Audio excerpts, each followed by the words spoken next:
Relayer is a visual novel SRPG hybrid developed by Kadokawa Games, who are responsible for titles such as Landgrisser, Root Letter, and The Lost Child. Kadokawa is one of many development studios that aims for a niche cult audience rather than mainstream appeal. This makes for some fiercely unique gaming experiences, and Relayer mostly follows suit.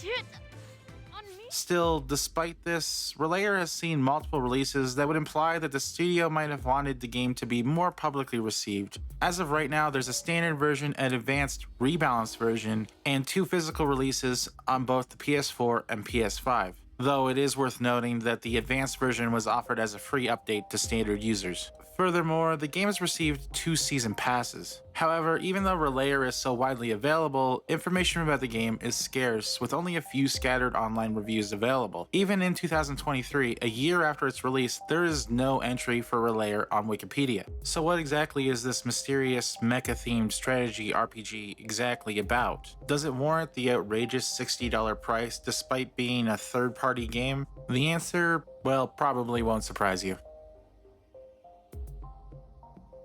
In Relayer, gameplay draws inspiration from titles such as Final Fantasy Tactics and the Front Mission series. It follows a turn-based system where players strategically maneuver and engage in battles. This resembles a board game for those unfamiliar with the genre. The game offers a simplified approach compared to most other strategic role-playing games. Terrain has no impact on actions or movement, whereas something like snow, rocks, or lava might actually impair you in another game. And there are no strategic advantages to positioning yourself in a specific location. It's all about directly engaging the enemy. Newcomers to the strategy RPG subgenre might enjoy this, however, long-term fans likely won't.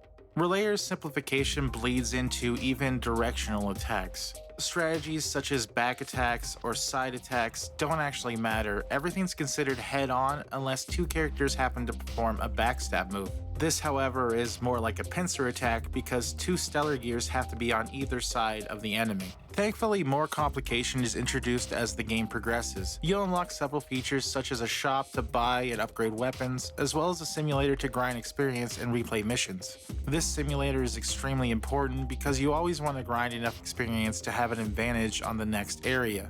Upgrading equipment can also have a few surprises, as sometimes a weapon might transform into a dark or good version of itself.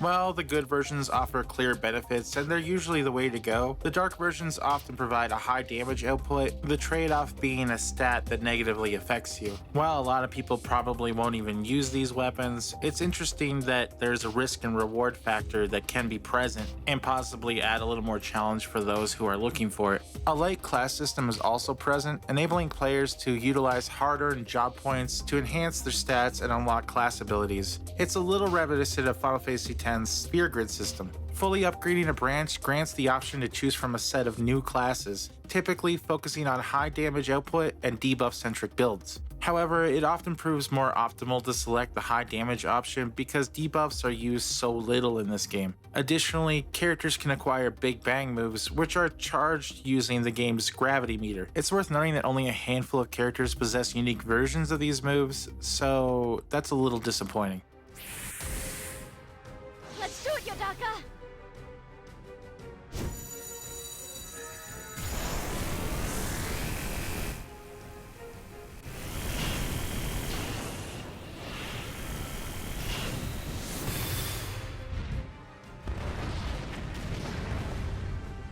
Although the gameplay is generally simple and becomes quite easy once you have decent equipment, it still does have its charm. Players can enjoy replaying levels and gaining experience, always feeling rewarded for their actions, be it through leveling, weapon upgrades, or new bonuses in the game's jump system. While Relayer may not offer the same challenge or depth as other SRPGs, it doesn't make the combat any less enjoyable, just more simple.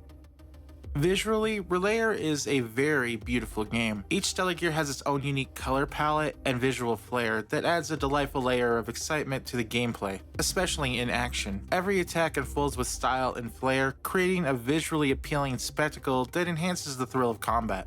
While there may be limited variation in battle arenas, the meticulously crafted backgrounds impress with their attention to detail, contributing to the overall immersion in the sci-fi world at hand. The careful design of these environments ensures that players feel fully engrossed in the game's universe, even amidst intense battles.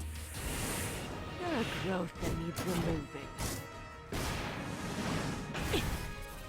One standout feature deserving special mention is the game's character art. The beautifully illustrated designs bring each character to life, showcasing their distinct personalities, no matter how annoying they might end up being. Kadokawa's artists have put a lot of effort into realizing these characters, likely in an effort to draw you further into the game's world. Only a handful of character designs feel genuinely lazy, those almost exclusively being a pair of reoccurring Earth agents. Their designs were clearly rushed, as not only are they the worst designed, but also the least detailed piece of art in the entire game. While Relayer's visuals excel in their execution, the narrative aspects do not live up to the same standard. The majority of Relayer consists of visual novel scenes. Ideally, this would allow for a lot of exposition when it comes to the many aspects of its story. However, the game's storyline proves to be more than a little perplexing, and only gets more confusing as the game goes on. Relayer introduces two new forces, the Starchildren, who are dedicated to preventing the universe's collapse, and the Relayers, who aim to consume it and create a new universe. These are interesting concepts, yet the game fails to explain what distinguishes these factions from ordinary humans aside from a handful of poorly fleshed out explanations. Not impressive. At most, it allows us to use the Stellar Drive, which is the supergravity propulsion Stellar Gears use. But that's the best weapon we have against relayers.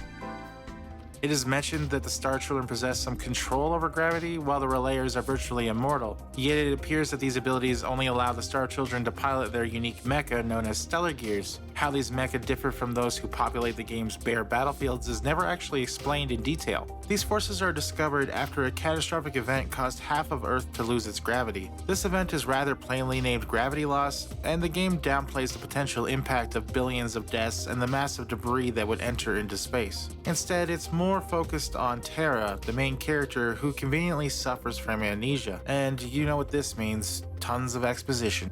Upon a recommendation from a robotic companion, Terra embarks on a journey to Mars, only to witness its immediate destruction during yet another gravity fall event. The city. People. All falling into the sky. Why is this happening again? Amidst the chaos, she encounters Himiko, the personification of the first star. Terra is swiftly revealed to be the embodiment of Earth's will, while her sister Luna represents the moon. Coincidentally, Terra's stellar gear mysteriously arrives just as Luna appears, sparking a fierce battle between the two sisters. These events should be intriguing, but the game suffers from a lot of pacing issues. The events I've just explained to you happen within only a handful of moments. Not only that, the voice actors excel in portraying lighthearted and endearing moments, but they struggle to convey the emotional depth required for the game's more serious occurrences. Oftentimes, the story prioritizes lengthy character interactions over providing comprehensive explanations about everything going on, their significance, or even what sets the Starchildren apart from ordinary humans. This archetype can be difficult for a sensitive emo such as yourself. You like emo, Terra? Oh my gosh, me too. Despite the impending fate of the cosmos, characters seem more preoccupied with personal preferences like musical taste or spicy curry. While these moments aren't necessarily bad, the characters never exhibit any acknowledgement of the overwhelming situation they face, nor the incredible amount of death that surrounds them. The Starchildren, who should be prioritizing the task of stopping Relayers, beings said to literally be consuming the stars, instead prioritize their friendships and quirky encounters. I heard foot baths are also good for blood circulation and removing toxins. When it comes to the Relayers, the game's titular antagonists, their backstory is poorly explained to say the least. Although it is repeatedly mentioned that the Relayers possess the ability to eat stars, this action is never actually depicted in the game. I devoured every quasar here, but am still starving. Such tiny morsels could never satisfy my hunger. Additionally, their naming scheme leaves a lot to be desired, with titles like Darkwalker or Darkstar. This naming convention feels extremely immature and further contributes to the amateurish tone during interactions. Interestingly, there is no clear alliance among the relayers, as they betray one another on a whim. However, the game's central relayer readily forges an alliance with Luna, a Starchild who is perhaps the most unhinged character in the entire game.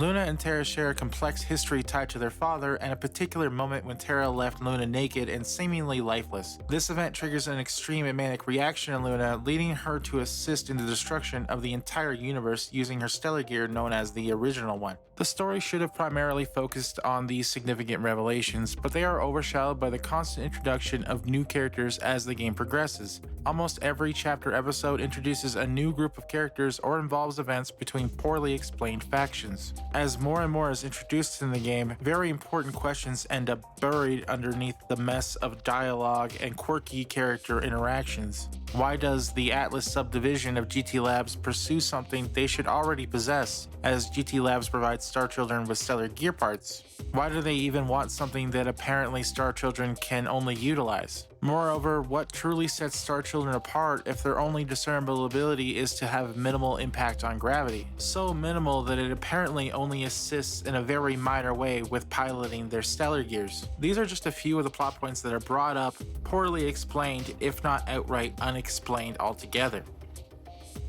I consider myself fortunate to have acquired the premium edition of this game for a mere $26 on the PlayStation Store, which included the base game and the first year season pass. This granted me access to a few additional stellar gears and some extra story moments, although I could have easily managed without them. In reality, these extras serve as distractions that further detract from the main events, along with a couple of stat boosted skins. As for the second season pass, it merely offers a handful of additional stellar gears and fails to justify the price set by Kadokawa, or more specifically, the game's publisher. Had this game been priced more reasonably rather than demanding a hefty $60, I might have been more forgiving. However, when a game commands a AAA price tag, it should be held to AAA standards. If you're able to find Relayer at a significantly discounted price and you're willing to overlook its major story flaws, it might be worth purchasing out of curiosity. This game has some potential, and it will appeal to newcomers of the SRPG subgenre. Its accessibility and straightforward storytelling approach makes it easy to dive into without feeling overwhelmed. However, if you take a moment to reflect on the narrative, you might find yourself questioning the coherence of the story being presented, and it'll probably result in a major headache.